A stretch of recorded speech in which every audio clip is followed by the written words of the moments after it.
All right, so we are live. My name is Kevin Sanderson from My Amazon Guy, and today we're going to be talking about all things pay-per-click related, so PPC related on Amazon. I'm here to answer your questions. I'm flying solo today. Sometimes we bring in guests, sometimes we don't. Today I'm flying solo. Just a little bit of background on myself. I've been an Amazon seller now for about 9 years. I've spent more in PPC than I've spent on my house. And so, in fact, I could pay off my house with what I've spent on PPC. So, and gotten a few sales along the way and learned a few lessons and gotten a few bumps and bruises and some successes as well. And I've been hosting quite a few summits, many of which are related to PPC. So we're going to be answering your questions about pay-per-click advertising on Amazon today. So one thing just to make sure everybody knows about with me is when I do these things, I oftentimes reward participation. So there are participation trophies, so to speak, for this live stream. So make sure to ask your questions. If I bring up anything, make sure to comment, and that will definitely help you as well. So what I would like to say is just want to make sure, is my microphone working okay? I always am worried that I have like the wrong microphone connected or something like that. So I think I'm connected to the right one. Oh, in fact, I might even be on the wrong microphone. So can you still hear me now that I just changed my microphone? So you probably hear me a little differently. Did that sound a little different? So please let me know. So looks like Wizard Apps AI says, yep. So thank you, Wizard Apps AI, for being the first person to comment there. So we'll do this. Wizard Apps AI, because you were the first person to comment, I'm going to give you a VIP, and even said yes again when I said, can you hear me? And so there's two questions I asked. Can you hear me? And does it still sound better now that I went to this other mic? So Wizard Apps, if you don't mind, email kevin@myamazonguy.com. Let me know that I'm giving you a free VIP level ticket to the upcoming e-commerce business builder summit. And Taba, since you're the first person on Facebook to comment, I'm going to give you as well a VIP ticket. So just email kevin@myamazonguy.com. Wizard Apps, let me know that you're Wizard Apps AI. Otherwise, I wouldn't know. And I will give you a free VIP level access, which includes the recordings and some other fun bonuses as well, to the upcoming e-commerce business builder summit. And for everyone else, you can get a ticket for just $10. We got about 20 amazing speakers. They're going to help you in a variety of topics to scale your business on Amazon and beyond. So Taba says, thank you. So thank you for being the first person on Facebook, I should say, to comment that, yes, you could hear me. So I'm going to be answering your questions about pay-per-click advertising. So any pay-per-click related advertising questions you have, go ahead and ask them in the chat. Now, here's what oftentimes happens at live streams like this. We'll say, hey, ask the questions. If you're ever in school, you know how it goes. Teacher says, hey, what questions do you have? Everybody kind of stares at each other, waiting for the first person to ask questions. A couple rules with asking questions. There are no dumb questions. most likely whatever questions you have, other people watching this, whether either watching live or the replay, have the same question and will be wondering the same thing. So you'll be benefiting other people with your questions. And what oftentimes happens is at the end, everybody starts getting their questions in. So if you want your question answered, the best time to ask it is now. So ask your questions in the chats. And we'll be getting to those regarding to pay-per-click advertising and things of that nature. So while folks are getting their questions in, start typing them in. Could be anything. It could be basic. It could be advanced. It could be whatever. I'll give you my spin. I'll give you the My Amazon Guy way. And I might even throw in some other giveaways along the way. So feel free to put your questions in the chat. And again, I've already given away 2 VIP tickets to the E-commerce Business Builders Summit, which I'm going to go ahead. ecombuildersummit.com. I'm going to bring that up here real quick. So again, ask your questions in the chat regarding pay-per-click advertising. And while folks are bringing up their questions, I'm going to go ahead and share my screen here real quick. So this is the E-commerce Business Builders Summit. We're bringing together some of the best speakers on a variety of topics about scaling your business on Amazon and beyond. The good news is you can get a ticket for $9.99. Yesterday, I bought my daughter a Chicken McNugget value meal at the Golden Arches place. You know what I'm talking about. And it was more than that. And that was just for one value meal for one person. Whereas this, you get access to all these speakers over a 3-day period. Who knows? Maybe we'll even throw in a bonus day. And you could learn little things that you can implement into your business that could have a lasting effect of getting you more sales and profit for years to come. So all you got to do is head on over to ecombuildersummit.com and grab your ticket for just $9.99. So not even $10. All right. So now let's go ahead and get to some questions here. Oh, let me get to the comments here. So DHunt78 says, I have a client who's doing 6 figures a month, but they don't want to spend money on PPC. How do I prove value to them? So that is a good question. So you've got somebody who's doing, pretty well. They're a 7-figure seller on Amazon, and they are not. They're not wanting to spend money on PPC. So a couple things, and it depends on how savvy your client is. Chances are this is somebody who might be doing well off of Amazon. If they're doing 7 figures on Amazon, they might already have a decent brand and people are kind of just finding them on Amazon, or the days of being able to just completely go 100% organic traffic on Amazon are pretty much over. So they might be getting traffic from influencers or things like that. I'm wondering if that's the case. Please comment. But also DHunt78, email real quick, write this down, kevin@myamazonguy.com, and I will get you a free VIP ticket to the upcoming Business Builders Summit. All right. So, but getting to your question about somebody who wants to understand the value of PPC is really what the question is. They don't want to spend the money. So it's all about proving the value to them. So it could also be, I've seen this happen before, where somebody has a product that's doing really well and they kind of have first mover advantage for whatever reason. But as we know, once a product is doing 7 figures a year, so 6 figures a month on Amazon, assuming this is a product or, a small portfolio of products, competition is going to be gunning for them fast. So they want to start getting ahead of that and start getting, history in Amazon's platform, and their algorithm knows that they have history on some of these keywords. So, if you pick a keyword, so let's just look up garlic press. So one of the things you can always do for the client is just point out, like, okay, so we're above the fold. Now, granted, now the Helium 10's loading, kind of takes up a little bit of above the fold. But as you saw before it started loading, you've got this sponsored brands ad up here. So this is sponsored. So that takes up about a third of the page. Before this took up, all we saw were these listings. So basically what you saw on the first page were sponsored. And then this first row of 6, I'm about to sneeze, excuse me. Oh, sorry about that. So you've got that basically a full row up here. Then the first row of products, 1, 2, 3, 4 out of 6 are sponsored. So you only have 2 spots, 2 small spots on the first 2 rows that are organic. Then we go down here a little bit. So we have another row where now we have 4 out of 6 are organic. So the last 2 are sponsored. Then we go here to trending now, which they try to hide this from us, but it's still there, hiding in plain sight. It's sponsored. You come down here, more results. Oh, wait, let's start off with 2 more sponsored placements. And then, you got organic. And then now we've got this, ad, which we know, it's an ad. It's a video, but we know that's an ad. You come down here, sponsored, sponsored, sponsored, sponsored. So 4 out of 6.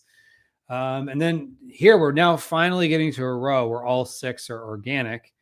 Another 6 that are organic, but that's like way down, basically below the fold. Like I was scrolling quite a bit before I got there. So making sure they understand the placement of PPC. And then I would use a tool like Helium 10 to show them, you could always use, do a reverse ASIN search for their competitors. So if they do have, competitors that are pretty common to them, you can show them like, hey, here's what your competitors are ranking for. And you could just pick some of the ones maybe that are on the first page and show them that like, okay, if let's say they're towards the bottom, which they must be either in a really high volume category to be doing 6 figures a month without PPC, or they're just highly ranked. If they're highly ranked, people are going to be gunning for them very soon.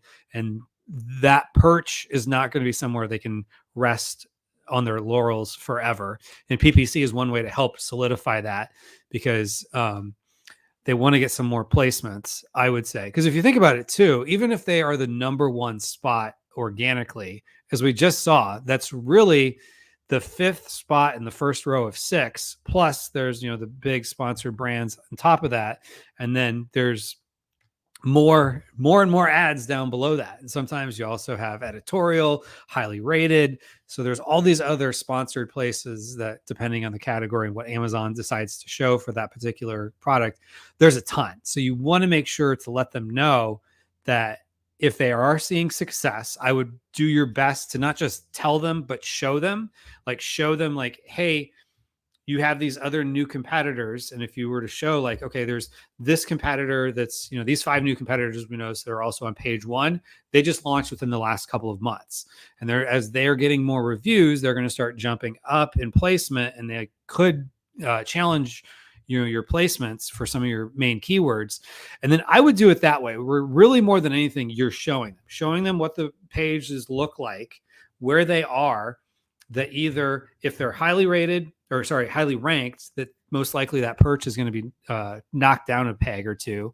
And then if they are in a position where they're, maybe towards the bottom of page 1 or not even on page 1, show them like, okay, the ones who are ranking high on page 1, they also have paid placements that they're getting too. And you can use Cerebro for that. All right. So, this person says, follow-up, healthy business, not on Amazon, no influencers help. So this is probably one where they have a good brand off of Amazon, and that's benefiting them. But that's not going to last forever, most likely. And whatever success they're having, people are going to be going all over their, doing ASIN targeting, whether be with, sponsored products or doing, sponsored display, sponsored brands, whatever on their listing. This success they're having will not last forever. And the more you can paint that picture, not in a doom and gloom, but like really more of like empowering of like, hey, you guys can still control where you're at. PPC is going to be part of that. And then, I would say if you could also, if they don't want to go all in on PPC, pick a few keywords where they're not ranked well, and how, you could do a test and show them like, okay, here's where you're ranked today. if we can get you higher ranking for those keywords and more sales, that's going to benefit you. And then the net benefit would be if they're getting higher ranking going into like November and December, that's going to be beneficial because I'm assuming almost all products are somewhat giftable. Unless this is purely, they're just a back to school product and this is their busy season. But if they're doing 6 figures a month consistently, it must be a fairly evergreen type product. All right. So, and again, D Hunt, don't forget, email Kevin at myamazonguy.com to get your free VIP ticket to the e-commerce business builder summit. And who knows, other folks, I may give another ticket away. I've now given away 3 VIP tickets. People will be paying as much as $197 for VIP tickets to the summit by the time the summit is over. You can get it for free, potentially. Because who knows? I might give another one away. I might not. I don't know. I bet if you stick around to the end, we'll give at least another one away. All right. Ali Baig, hopefully I said that right, says, how can you check organic sales and PPC at one tab at Amazon? So I would say probably use a reverse ASIN tool like, let me take a step back. I think let me reframe the question that I think is being asked here. So you're asking about your own product or a product that maybe you're helping manage. The best way to do that would be to use, I'm trying to think, it's SKU economics. Can you see that? I would download SKU economics. And just download the SKU economics, pick the SKU economics for a particular, product, or you can do it for a date range over several products. Do the date range and just take a look at it. I'm trying to remember off the top of my head. I don't want to pull it just for the sake of time. But you could just take a look at it and see like, okay, I know it definitely gives you all your fees, including PPC fees. It would at least give you tacos. And then you could, if let's say you're looking at it over the last 60 days, you could always just easily go into, you could, depending on your naming convention, you could do a search within Advertising Manager. You'd have to go into a separate tab to do this, of course, but you could look at it. But I can't think of one place where Amazon makes this super simple. They give you total sales and they give you paid sales, but I can't think of anywhere where they give you organic sales without having to take like information from one place, put it into a spreadsheet and subtract it from somewhere else. You could take the SKU economics if it's not split out with advertising sales. Off the top of my head, I don't think it is, but I could be wrong. You could always add a column and add it for that particular SKU. And you could use the advertising console depending on your naming convention. You could also use the bulk file, and then just do a filter for that product that you're targeting, or that you're advertising for, your ad, as they call it. That would give you most of it. Now you'd have to also do that for sponsored brands and sponsored display, but you can get the bulk of what you need, I would say, from SKU economics. Hopefully that helped. All right. So Taba Kishan says, I want to learn PPC because I thought my VA spent a lot of money on PPC. Sir, you have any suggestions about it? So yes. So you hired someone else to do your ad campaigns and you're concerned that they're spending a lot of money on PPC. Yes, that is going to happen. So here's the deal. Amazon is becoming more and more a pay-to-play platform. And one thing to keep in mind is there's going to be seasonality to it. So just take a look at trends. So since this person has started, managing your PPC, when you say a lot, like, is it increasing? Is your ACoS going up? Is your ACoS going up, but your organic sales are going up too, or your sales dropping and your costs are going up, or your costs are flat and your sales are dropping, which is also not good. So take a look and see what is the issue. So the way to look at it is, theoretically, Amazon is a pay-to-play platform. I say that theoretically. It's pretty much the way it is. They don't really require you to pay money to list products, although you do have to, in most cases, pay money to ship it into to FBA, and FBA is going to almost always get you more sales than FBM. But what you could look at it is that, let's say, ads are what kind of gets that flywheel going. and keeps the flywheel moving once the flywheel gets going, so that you're always making sales.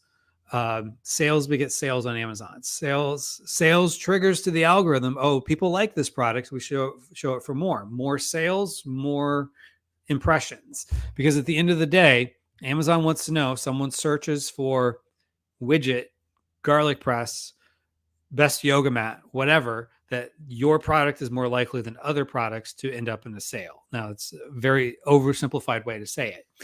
So when you're looking at your PPC and the value of the PPC that you're spending on is, what is both the A costs, your advertised cost of spend. So if you take which it'll show you this, and sometimes you have to add it as a column because they like to show ROAS anymore.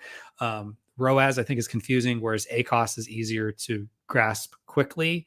So if you think about the slice of your margin, so if you think of a pie as 100%, what slice is going towards of the sales that you're getting through ads, what is your cost of that? So if you get $1,000 in sales on ads and you spent $350, that's a 35% A cost. And if let's say, if your total sales was $3,000, regardless of whether or not they bought from an organic placement or from an ad placement, and you spent $350, that's roughly 11, 12% tacos, as people would say, are your total advertised cost of sales, which that's not a number that Amazon really gives you. So it's really more taking your spend divided by your advertising sales, and then your spend divided by your total sales for the same time period. And that's what you want to ultimately look at. So over time, is that getting better? So if you want to learn PPC, we have lots of PPC videos on this channel. Make sure to subscribe if you're not subscribed to the My Amazon Guy YouTube channel. And, PPC, a lot of it is just getting in there and starting to learn from it. But I would say also take the Peter Drucker approach. So if you're not familiar with Peter Drucker is a famous management strategist from way back when. I think he's kind of like the father of modern management, so to speak. And his famous saying is, what gets measured gets managed. And so I would start looking at what are those key metrics that you want reported on. And so ask your person who's doing the PPC for you, what metrics do they have they can report on? I would say look at it probably at least weekly. You don't necessarily need to look at it daily, depending on your spend. Now, if you're spending, lots and lots of money, then I would say maybe, but lots and lots of money could be relative. To some people, that might be a couple $100 a day. To other people, that might be, $100,000 a day. So it just depends on what you're spending money on relative to what is going to be the amount of time you should look at. But I would say weekly is probably a fair for almost all circumstances. So take a look at that, and then ask your VA what metrics do they recommend, and then I would make sure that you have at least ACOS, tacos, which is your total advertising cost of sale, and your spend, as well as your sales and your total sales, so your advertised sales and your total sales, I should say. So make sure you have those on it, and then look at that over time, and maybe even chart it on a graph or use like Google Looker Studio, which can help you visualize the data that you're looking at. And then that could help you take a look like over time, am I going in the right direction? So at the end of the day, it's not about like, some weeks are good, some weeks are not so good, but like over time, are you heading in the right direction? And are you getting sales, and are you improving? And then also just remember, sometimes depending on your product, this might not be a great time because it's back to school and people are focusing on other products, or summer's really slow for others, or it's really busy for others. So just know, is there some seasonality to your product, even like counterintuitive? So like what else is going on in the buying season and the buying cycle of your buyers? And those would be things I would think about when you're trying to assess whoever is doing your PPC for you as to how successful they are. All right. Jaiwaria asks, my product is Sisha Coal and Amazon doesn't allow smoking related products, but we now have stock and everything else to sell it. I am not familiar with Sisha Cole. And if this is, well, let's just do a quick search here. So you called it Sisha Cole. Now, if it's a product that Amazon doesn't let you sell, there may not be much of a way around it. Well, okay, so maybe this is hookah related. Well, I do see a lot of hookah related products on Amazon. Now, again, I'm not familiar with exactly what Sisha Cole is, but it looks like it's hookah. So a couple things to think in mind is look at the first page. Like, what is on the first page? What do the other products look like? What I'm seeing is I'm not seeing a lot of smoking related things. Now, granted, it says hookah. Someone who has a hookah knows like this thing's a hookah, but even the hookah, like you don't see smoke coming out of it in the images. The algorithm might be looking for certain things. And so it's a lot about the packaging. And a lot of people seem to put like, I guess, whatever this little thing is, which is probably where it goes into the hookah. So if it's the coal itself, I don't know. I don't see coals. You might just want to take a look and see like how are other people positioning it. Now, if this is just a product that you can't sell on Amazon or Amazon recently disallowed, I don't know what to tell you. Be careful trying to sell products if it's a product that they've banned. But if this is a product that you can't sell on Amazon because of the smoke, is there another way you can reposition it and still be within terms of service, which I don't know enough about the product or Amazon's rules on that particular product to say for sure. But there are hookah related products. And in fact, let's type in Sisha Cole. Oh, there are coals. Okay, so coals. Okay, so there are some. So I see it. So maybe none of them have a hookah on there. So I don't know. So you said Amazon doesn't allow smoking related products, but now we have stock and everything else to sell it. So at least in Amazon.com in the US, it does appear to be a product you can sell. Now, maybe you have to get approval and get gated. Maybe they require certain lab tests or something. I don't know. I hate to say it, but you're probably going to have to go through seller support. Now, you could also go to myamazonguy.com. We do offer troubleshooting. Our team could take a look at that and see if it's something that we could help you with potentially. I don't know. All right. So Kevin, my fellow Kevin Hawthorne says, good afternoon from Lakeland, Florida. Well, Kevin from Florida. I'm also Kevin from Florida, Kevin from Palm City, Florida. So Lakeland is in the middle of the state. There's a famous sheriff in it's Lake County, right? Lake County is or not Lake County. It's not Lake County. It's Polk County. Polk County Sheriff. I see him a lot on like viral videos. All right. Shuib says, hello, mate. Hello, mate, to you as well. RJ Pab says, my campaign, my first week of ACOS is 60%, second week 40 to 50%, 30 to 40%. Is it ideal to continue my campaign on the product? The price is $9.99 and the product cost is only $2-3. Well, that's a good question. So it's hard to know without knowing the other costs involved. So $9.99 is a very inexpensive product. It's hard to make it work on a product that's $9.99. Is there anything you can do? Start selling it as a 2-pack, because the challenge with a $9.99 product is, let's just say it's, I don't know, making this up, $4 for you to ship it. Maybe it's more, maybe it's less. I mean, for the FBA fee. Then you've got your 15%. I'm assuming 15%, depending on the category, but most categories, 15% commission that you have to pay Amazon. So that's $1.50 and $1.50. And I'm assuming, let's just pretend it's $4. So that's $5.50, just not even getting it to FBA. So I'm assuming this is FBA. So you probably have another cost involved there. Let's say another 25 cents. Well, now they're charging you to send it in. So let's just assume it's like around 50 cents a unit. I'm totally making that number up. So $1.50 plus 50, plus $4. So that's $1.52 plus 4, 6, plus you said $2 to $3. Let's say on the high end, let's just say 3. So that's $9. So $9 to have the product, ship it into Amazon's warehouse. I didn't even get into storage fees and how long the storage fees is. That might be too much. Even if I'm wrong and your FBA fee is lower than $4, there's not a lot of margin there. I would look at, is this a product you can position as a 2-pack, a 3-pack, or something like that, as opposed to just a 1-pack? Because the value of, if you at least have 2-packs, is that one, it might be perceived higher. So maybe you charge $19.99 or even $18.99.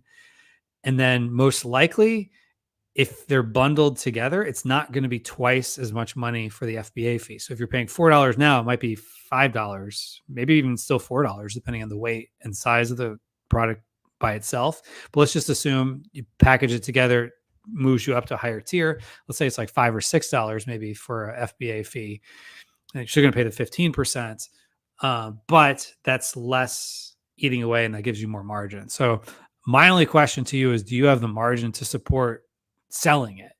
And sometimes it's good to have a product and decide that's no longer the right product I want to sell anymore and start looking into another one. But at $9.99, I really got a question. Do you have the margins once you start running a spreadsheet of all your other costs, like pull the SKU economics for the entire time that the product's been in stock, which I think only goes back to like last October or something like that. But just check to see how far SKU economics will go back and see if that helps. So hopefully that helps you. But it sounds like you're new. You're at least making improvements between first, second, and third week. So I think that's a good sign. I do want to point out the positive there, but I would just really make sure you know your numbers well enough to know, is this successful? Because the numbers aren't going to lie. So, are you losing money or are you making money? At the end of the day, we're not here to lose money. We're here to make money. All right.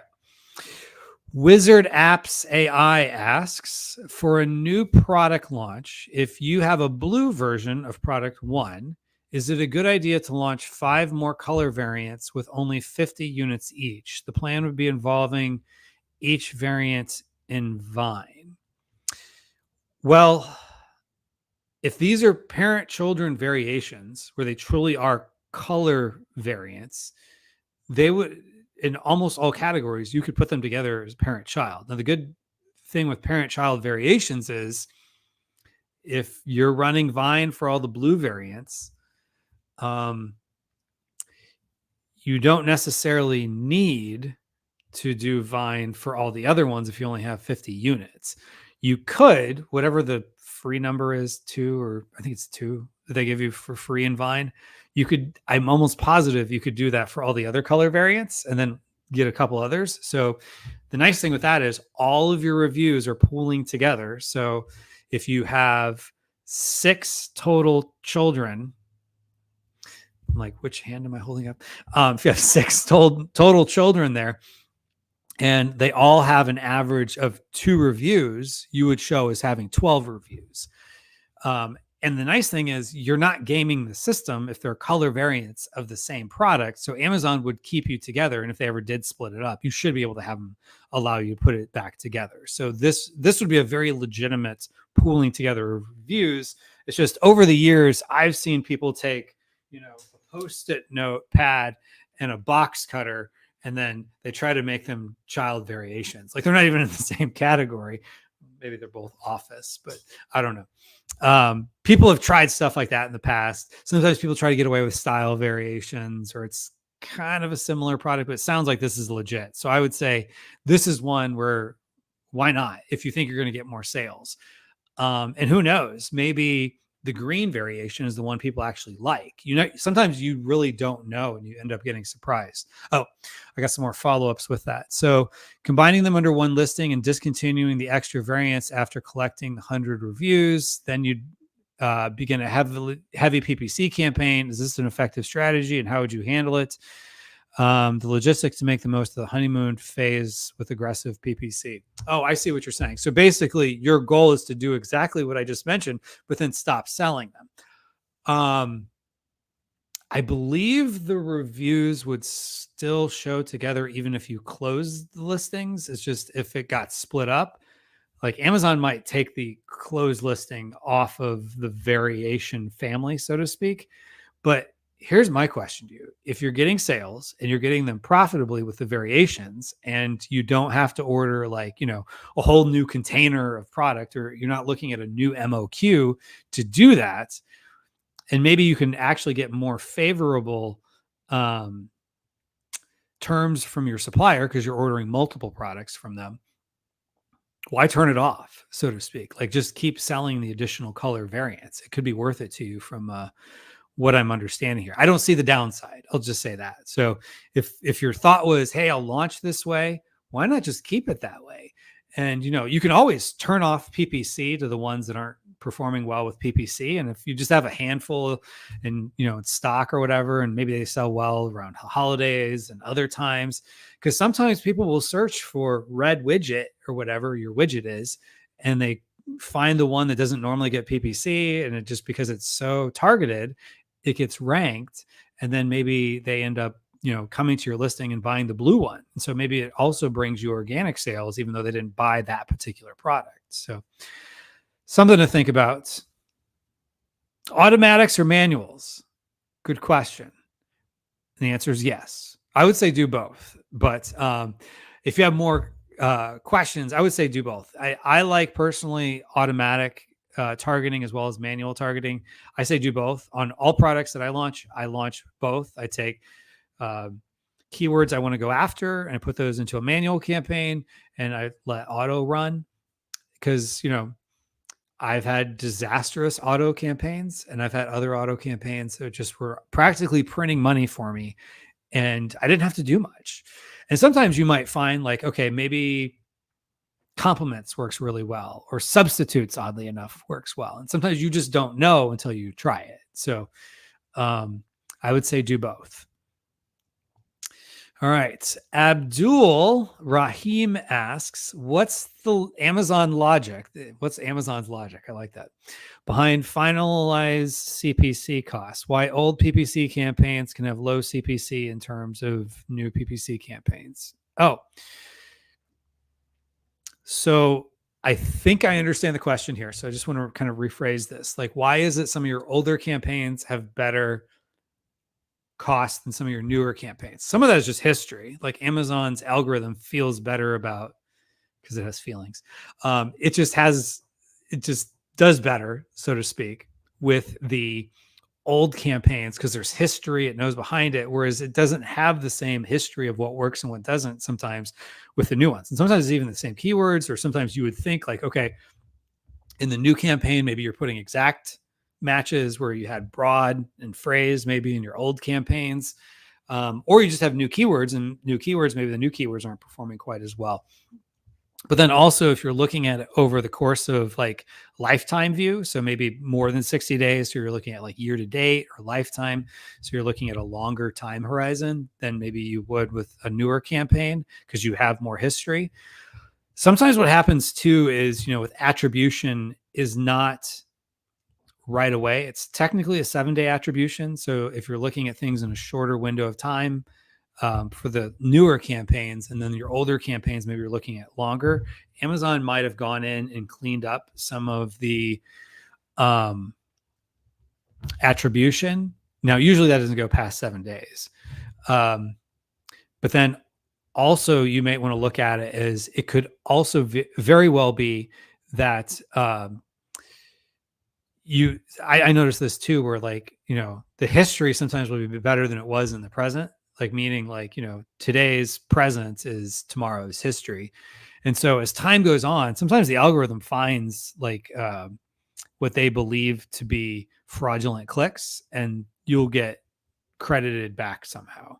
I've never seen the line item for that, but like I'm 99% certain that that's the case. All right. So now I'm going to get into some more questions. But before I do, if you have questions, now is a good time to ask them. We are starting to run out of time. We've got 23 minutes left. So we'll be going until the top of the hour. I still have quite a few questions in queue. So we probably can still get to all the questions that are still in there. Might even be able to get to some that are being dropped in here as we go. Now is the time to ask your question if you have more, and stick around to the end because I will be doing a giveaway of some sort. So, all right. Kim K asks Kevin, or hi, Kevin, one of two. Do you like the ROAS rules based bidding? How to decide the minimum ROAS? How do you base minimum ROAS in the average in 30 days with a campaign and the product, the overall ROAS in campaigns? And then do you prefer a particular campaign type, auto, broad, phrase, exact, ASIN targeting? To be honest, I have not personally tried the new, I've heard about this one, ROAS rule based bidding. Are you talking about in the automations? I tend to be kind of nervous. This is kind of stealing a little bit from Google. Like with Google, you can do like ROAS based bidding on some of your campaigns, and they have all kinds of fancy biddings that don't always make as much sense on Amazon.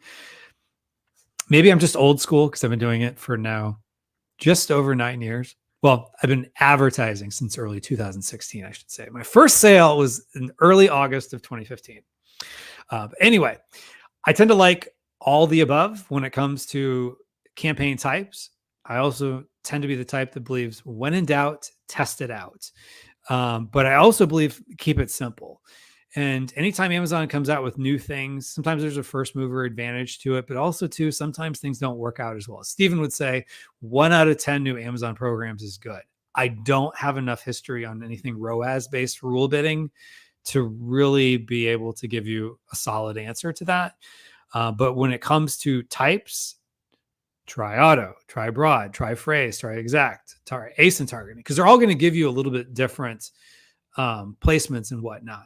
Now your auto is going to give you a little bit of everything. It's going to give you both product targeting, which is your ASIN targeting, where they just decide what products to show you on the pages of, as well as, what keywords to go after. And one of the nice things with an auto campaign is you kind of get to see what does Amazon think of your product. And meaning if you go to the search term report and you take a look and see like, okay, for that auto campaign, what am I showing for? That's what Amazon thinks your product is relevant for, or at least what Amazon thinks your product is relevant for and can be competitive. Because at the end of the day, our goals and Amazon goals, they don't totally align, but they do overlap. And at the end of the day, Amazon wants sales. And we sometimes think of conversions as being, they land on my listing page and what percentage convert into a sale. Amazon, I truly believe, and this is how they measure it. If you look at the Managed Experiments program, that if you think about it, they're looking at it from the standpoint of someone searches for whatever, what percentage become a sale. And that might be a super low percentage, like 0.1% might actually be good, meaning it's really your click-through rate times your conversion rate on the page. And that would give you what I believe Amazon's looking at it to decide what keywords to show you for, is how likely do they think your product would, if they ranked you somewhere high, which is going to get a lot of the clicks, how likely are you to give them sales? And so at the end of the day, I don't think they really care who gets the sales. They just want someone to get the sales. Auto gives you a little bit of a glimpse into how Amazon views your product. Broad, the nice thing is you're going to also show for a lot of keywords that maybe you didn't think of. And some of them are long tail. And sometimes long tails can be some of your most profitable keywords. Phrase is also going to give you some long tails, although the order is very important, whereas broad, it can switch around the order. And then exact, they're getting a little more liberal in what is exact. But exact is, at least for the most part, that exact phrase, and showing for it, which they are kind of starting to bend on a little bit. Because at the end of the day, they know everybody's trying to bid on certain keywords, but then they probably have inventory of other keywords that don't get as many bids on. And so they want to try to get people to show for as many places as possible so they can fill up that inventory. Because we think of inventory as inventory of products, which is true. They're looking at it as inventory of impressions. So they have a certain number of places on the page, certain number of people are searching to show up on that page. And they're trying to get as much revenue as they can out of that search. And so for every time someone searches, who's going to be more likely to give them, revenue, which the revenue could be, the cost per the click, and then their fees and everything else that, you start factoring in there. That's what they're looking at, I believe. And like anything, no one truly knows how the algorithm is programmed. We all just kind of guess, but based on experience, that's my experience. All right. So this other question from Jaira here says, I have Sisha 2 variations. Amazon doesn't allow ads on it. Oh, so it's an ads related issue. Has made one variation ineligible. Can I start ads on the other variants and rank other variation without ads? Well, to go without ads, I would say yes. Now, if this is the one where you're saying before was a smoking product, for anyone who just joined us, I was looking at this before. It looked like this is something for hookahs. I mean, at the end of the day, worst case scenario, if you try to run a campaign, they just won't let you. Or you might be running the campaign and then they flag it. I don't know that this is one where you would get your account shut down. I never want to give anyone advice where I think it would get their account shut down. So I don't believe in good faith anyway, but I never truly know how Amazon would react. So I would say you're going to have to start going the other route of other ways to get traffic. Now, the good news is if Amazon doesn't allow this particular product to run ads, it's the same problem for all of the other products that you're competing with. They most likely aren't getting able to run ads either. So you got to start looking at things like influencers. This might be a very influencer friendly product. So, I would download the TikTok app and the Instagram app and start, searching for maybe Sisha Cole, maybe hookah, maybe whatever, and see are there influencers, and you can send them, products where they might be willing to, produce content. So at least you're starting to get exposure. Because at the end of the day, if you think about it, ads are not really a way of driving sales. They are, but it's more indirect, really. Really what they are is on any platform in the internet, what you want is attention. And so it's just getting on the search results page or some other placement, being on someone else's listing. And that if you are paying for that placement, you're just saying, I want the opportunity to get eyeballs. And so influencers might have to be the way to get eyeballs.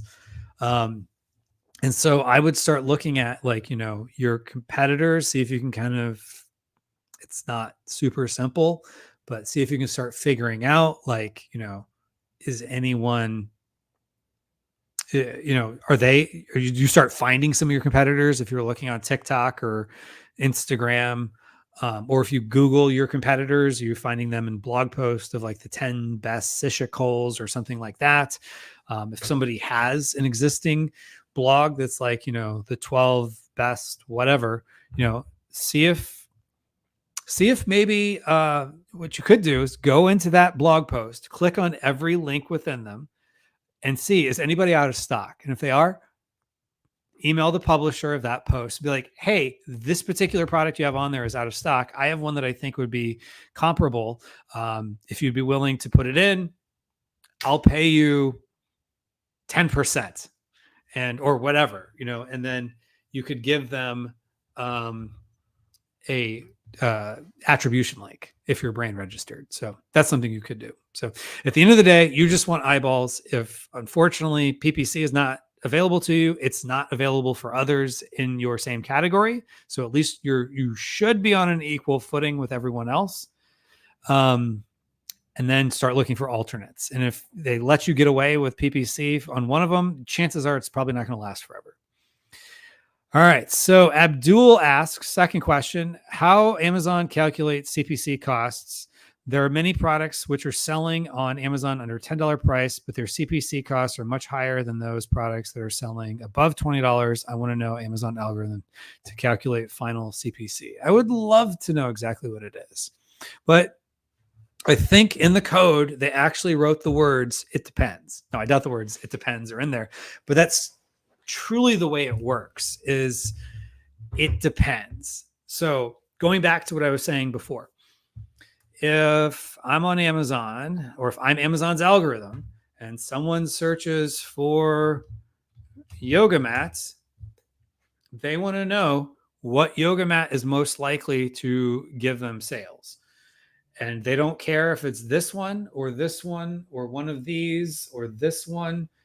They just want to know what's going to get them sales and what's going to get them the most revenue on average, because they know that, like, one person's likely going to make, a click or two or whatever, and then make a sale.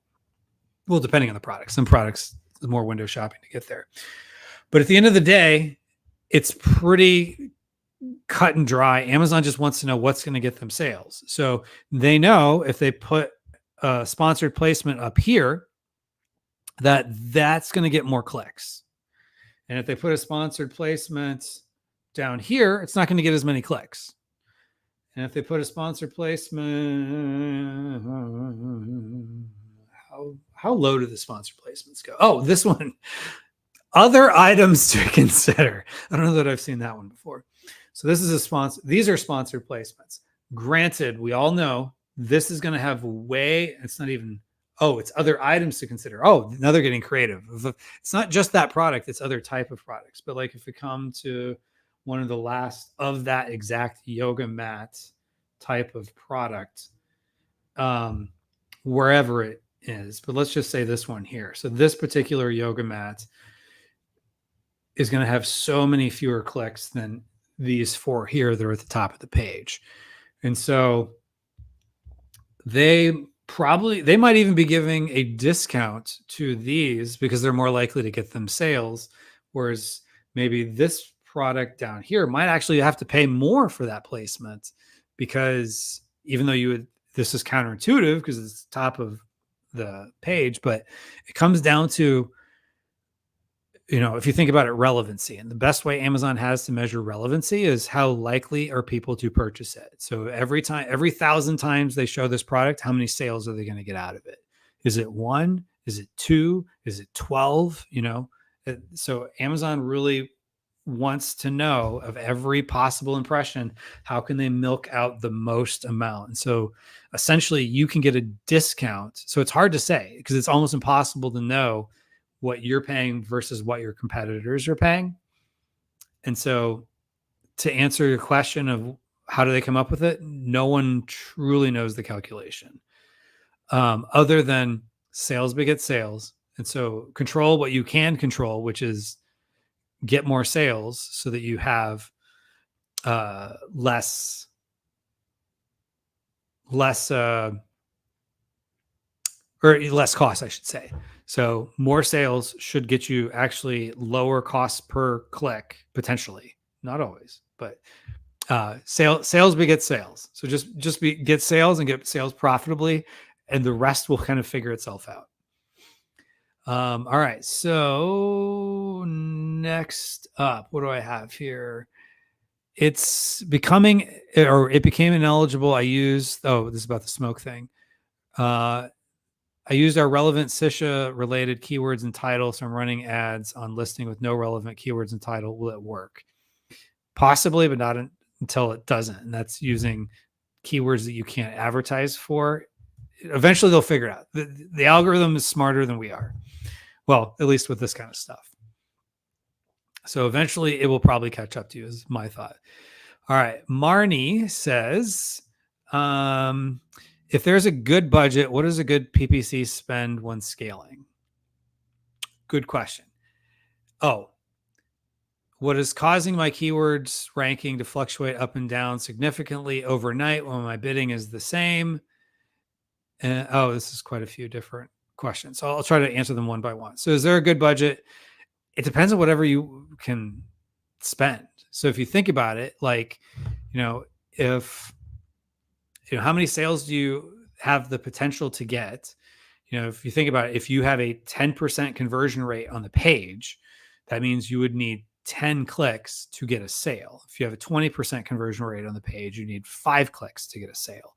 So if a click costs you, let's say $1 on average, just for easy math, and you want to make 10 sales from ads and you have a 10% conversion rate, so that's 10 sales for every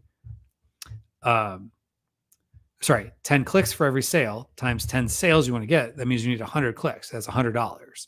So you would need to have at least $100 budget if your conversion rate stayed consistent and that math made sense. So you can kind of play around with those numbers, but at the end of the day, like, how much can you spend? The nice thing is you can put in, I have $1,000 budget. And if you can't spend $1,000, they're not going to spend $1,000, because if they're not going to show it enough, or there's just not enough people clicking, you can put all day long $1,000 budget, but you might not spend $1,000. Now, I generally recommend, especially starting out, don't put a higher budget than you are comfortable with. You can always ratchet it up. But unlike Facebook or Google, which oftentimes if you say my budget is X, they will find every way to spend that entire budget. Amazon will try to spend your budget, but especially with, search, if there's only so many people searching for a particular keyword, there's only so many people searching. So there's not much you can do about it. All right. So then the question is about keywords fluctuating. The algorithm is constantly doing, especially if this is a new product, the algorithm's constantly doing tests to see, like, okay, if we put it here, what's the likelihood? If we put it lower on the page, what's the likelihood? So just know it's going to fluctuate all the time. If you go on something super competitive like garlic press, you probably won't see a lot of movement on that one from day to day. But if you're in let's say a long tail keyword that you're going after, or a longer tail, I should say, meaning more words in the phrase, that might actually give you more fluctuation if there's less competition, more new players in the market. Sometimes there's more variability because the algorithm is trying to decide, like, okay, where are the sales coming from? And so the algorithm is doing a bunch of little tests. Then it says, or the question is, do great keywords consist of high sales volume, sales, and IQ score? IQ score is a helium 10 thing. I don't worry too much about the IQ score, my personal thing. 0 to 1 title density, achievable CPR, besides being highly relevant. Honestly, I'm going to make this as simple as possible. A good keyword is something that your customers are willing to search for and buy your product for. It's that simple. Now, granted, you could then take, if you're using something like Cerebro, and let's say you find 10 very relevant to your product competitors, if 9 of them are getting, or highly ranked for that particular keyword, then it's probably at least worth testing on. Now, if you're first starting out and you have something competitive, like, I like to use this example, marker is going to be a completely different search and relevancy than, say, purple dry erase marker, which is what this is. If I try to go after markers for a purple dry erase marker, I'm not going to do well at all. If I go after purple dry erase marker, which does not have a lot of sales volume, doesn't have a lot of impressions, but I might make a killing because it's so relevant. And so maybe there's not as many sales as maybe markers, but really what it comes down to is, where can I get sales and get the sales profitably? And sometimes when you're first starting out, it's not going to be markers, even if you were very relevant for the term markers and what the other products are on that first page. But what it comes down to is, how likely are you to get sales? And especially if it's a newer product, I would go after longer tail keywords as much as possible. And don't worry too much about, like, yeah, but there's all this sales potential in this other one. Because some people say, like, oh, I just leave it on at 300% ACoS because it's a really important keyword. No, it's not. Maybe you have to level your way up to that keyword if it's a shorter tail, highly competitive keyword, because maybe you need more sales history, you need more reviews, and that might take a while to get to. So whatever you can actually get sales from is what is the most important keywords. All right. So I think I can get to another one.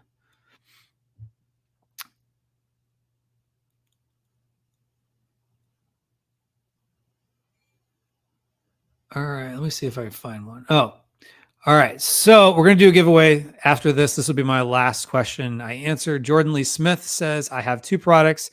One is 1 year old and the second launched 3 months ago. Well, congratulations on the new launch. It's like a new baby. I've tried setting an account level PPC cap this week to see if that helps, but cautious, my sales might drop off a cliff. I wouldn't worry too much about an account level budget. I would focus on, here's one thing you could do, and this is an absolute pain. So the two products, you could put them, so let's say you have, let's say, I'm just making this up, 5 campaigns each, and you're trying to figure out like, but which is, I'm assuming what you're trying to get to is like, how do I control the costs overall? Because now I have 2 products and it's more to manage, and I've got lots of campaigns for each product. I'm guessing that's the case. Put each product into its own portfolio. What you could do, this is going to be a pain because there's, unfortunately, you can't put a daily budget on the portfolio. What I have done is either I or an assistant go in. And so you have all your campaigns for, let's say, product 1 in portfolio for product 1. Product 2 has its own portfolio. You can create a budget for the portfolio, but the portfolio is over a duration of time. So usually what we do is like at the beginning of the week, we'll say the duration of time is like Monday to Sunday or something like that. And then I just put in a budget. So let's say your budget is, let's just say $100 per day per product. I just made that number up. Change the math on that. But then like, let's say on Monday, say it's $100. If I didn't spend the full $100, great. Then I just add more on Tuesday to whatever is going to get me. So Tuesday is not more than $100. So if I spent $75 on Monday, then maybe I make it $175 on Tuesday. This is a total pain. And then you could also do where if you went over, then you just add another $100 on Tuesday and then on Wednesday and so on and so forth, or whatever that math works out to, what you want your budget to be. You could also do it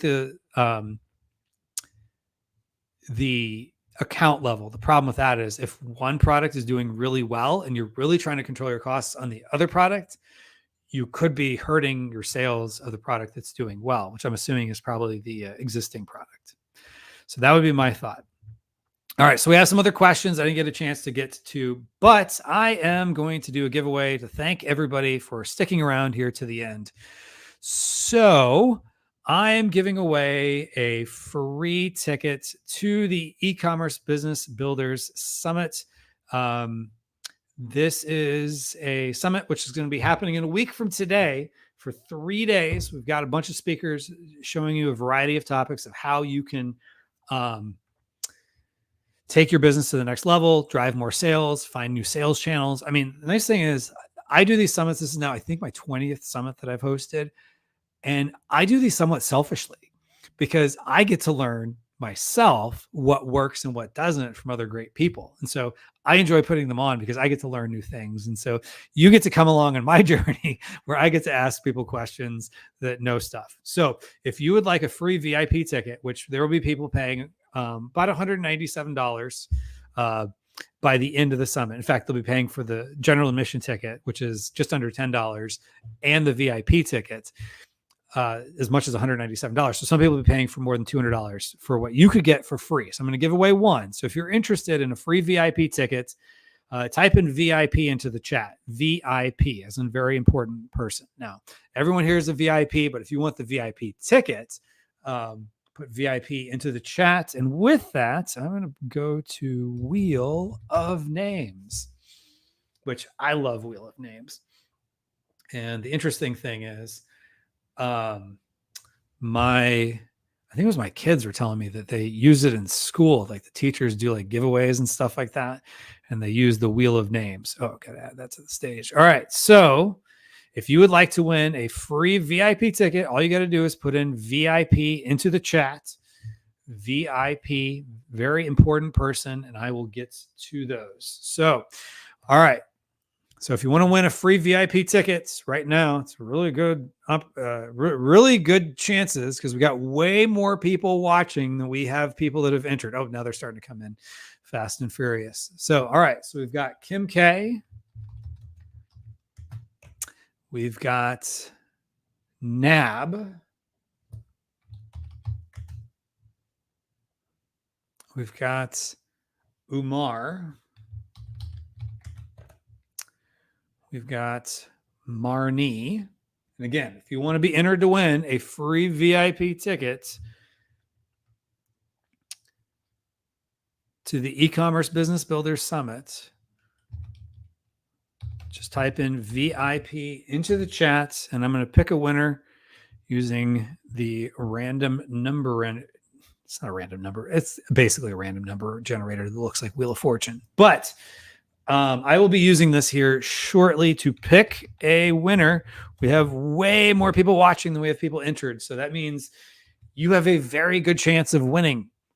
All you got to do is type in VIP into the chat, and you could be the winner. So just to show you a little bit of what I'm giving away. So it's the e-commerce business builder summit, which everybody can get a ticket for $9.99, but we're actually, if you want lifetime access to the sessions, you can upgrade to VIP. You can see a lot of great speakers that we have speaking on a variety of topics to help you really level up on Amazon and beyond.